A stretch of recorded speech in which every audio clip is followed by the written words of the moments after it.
Hello everyone, मैं अनीता ठाकुर और आज हम लोग पढ़ने वाले हैं हिस्ट्री के चैप्टर की लास्ट सेक्शन, जिसमें हम लोग पढ़ेंगे किस तरह से ब्रिटेन वुड्स जो है उसका एंड हुआ, किस तरह से ग्लोबलाइजेशन जो थी वो स्टार्ट हुई।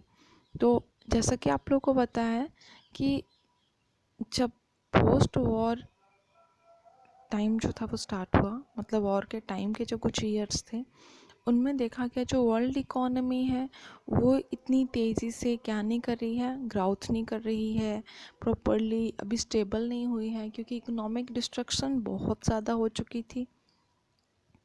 और 1960s तक का जो टाइम पीरियड था उसमें देखा गया जो कॉस्ट थी हर एक चीज़ की, प्राइसेस जो थे वो बहुत तेज़ी से बढ़ रहे थे, जिससे यूएस से जो था वो भी क्या, यूएस जो एक फाइनेंसर था वो भी क्या नहीं कर पा रहा था, compete नहीं कर पा रहा था, वो भी बहुत ज़्यादा वीक हो चुका था। ठीक है। और उसके बाद यहाँ पे क्या बताया गया, जो यूएस डॉलर जो कि क्या करता था पूरे वर्ल्ड की करेंसी पर मेन हेड वही था, मतलब प्रिंसिपल था वही, तो अब वो भी प्रिंसिपल की चेयर पर नहीं रहा। क्यों? क्योंकि अब अदर नेशंस जो थे उनके करेंसीज तो डिक्लाइन हो ही चुकी थी और यूएस में भी ऐसे फाइनेंशियल क्राइसिस जो था वो देखने को मिल रहा था, जिससे हम लोगों ने देखा कि ये जो डॉलर एक करेंसी थी यूएस की, वो अपनी एक वैल्यू जो थी वो मेंटेन नहीं कर पाए गोल्ड के साथ, मतलब गोल्ड के रिलेशन में डॉलर स्टेबल नहीं था, अब वो भी गिर चुका था। ठीक है। तो इससे क्या हुआ, ये जो एक सिस्टम चल रहा था फिक्स एक्सचेंज रेट्स का जो सिस्टम था वो कोलैप्स हो गया, जो कि मैंने आप लोगों को बताया था कि गोल्ड का और मतलब डॉलर जो है उसकी सिमिलर वैल्यू जो थी वो उस टाइम पर मतलब बताई गई थी।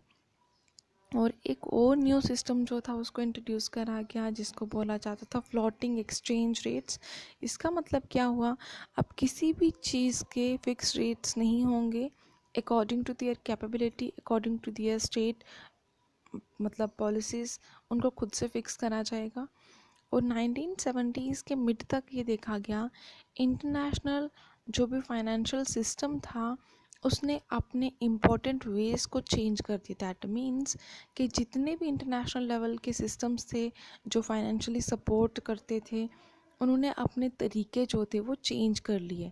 पहले जो कि डेवलपिंग कंट्रीज़ थी तो अब उन्होंने क्या करना शुरू कर दिया, अब उन्होंने किससे असिस्टेंस लेना शुरू कर दिया, किससे लोन्स वगैरह लेना शुरू कर दिए, इंटरनेशनल इंस्टीट्यूशंस थे उनसे उन्होंने हेल्प लेने की कोशिश करी, लेकिन वो उनसे लोन्स वगैरह नहीं ले पाए क्योंकि वो पहले किससे लोन्स लेते थे, वेस्टर्न जो कमर्शियल बैंक्स थे और या फिर प्राइवेट लेंडिंग इंस्टीट्यूशंस जैसे ज़मींदार थे, लैंडलॉर्ड्स थे, मनी लेंडर लोग थे, उनसे ही ये पैसा वसूल करते थे, तो बाद में उनको रिटर्न में देते थे विद इंटरेस्ट।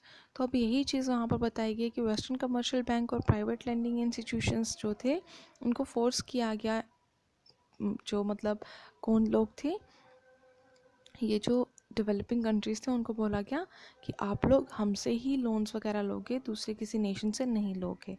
अब ये जो डेवलपिंग वर्ल्ड था वो बहुत ज़्यादा क्राइसिस में फंस गया क्योंकि इनकम्स जो थी वो बहुत कम हो गई थी, जिससे पॉवर्टी इंक्रीज़ हो रही थी। तो स्पेशली ये कौन कौन से नेशंस में हो रहा था ये सब, अफ्रीका और लेटिन अमेरिका में। ठीक है।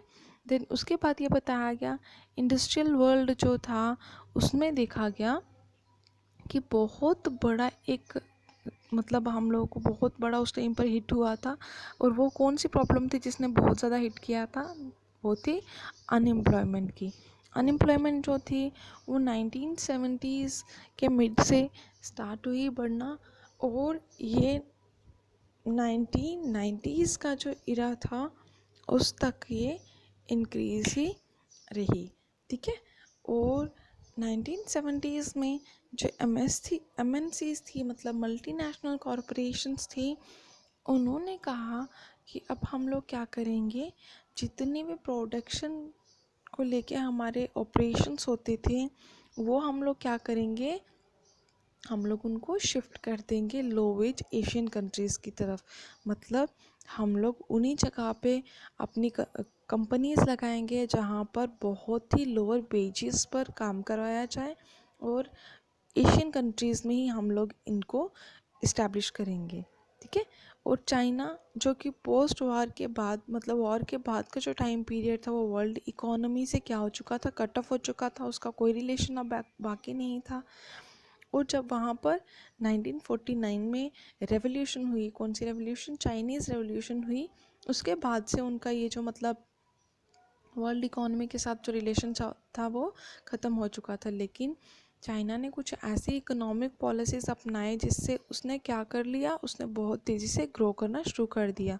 सोवियत यूनियन जो क्या हो चुकी थी, अब कोलैप्स हो चुकी थी। दैट मीन्स हम लोग बोल सकते हैं कि सोवियत यूनियन में ये जो कम्युनिज़्म उसकी आइडियोलॉजी थी वो वर्क नहीं कर रही थी, वही सेम आइडियोलॉजी चाइना में वर्क कर रही थी।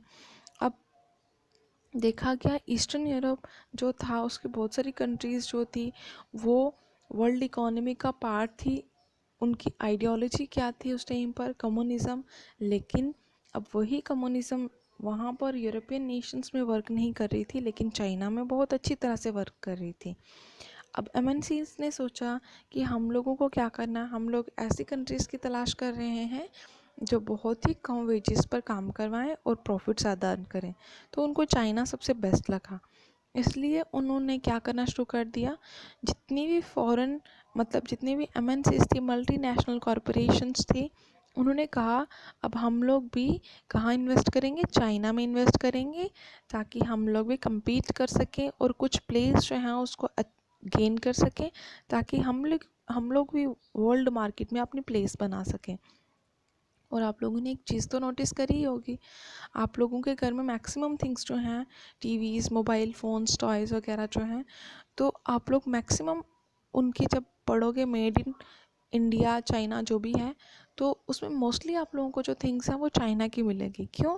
क्योंकि वहाँ का जो स्ट्रक्चर है, कास्ट स्ट्रक्चर, वो बहुत ही लो था, जिससे कि उनके पास एक इम्पॉर्टेंट मतलब पॉइंट था कि वो लो वेजेस पर बहुत ज़्यादा काम करवा सकते थे।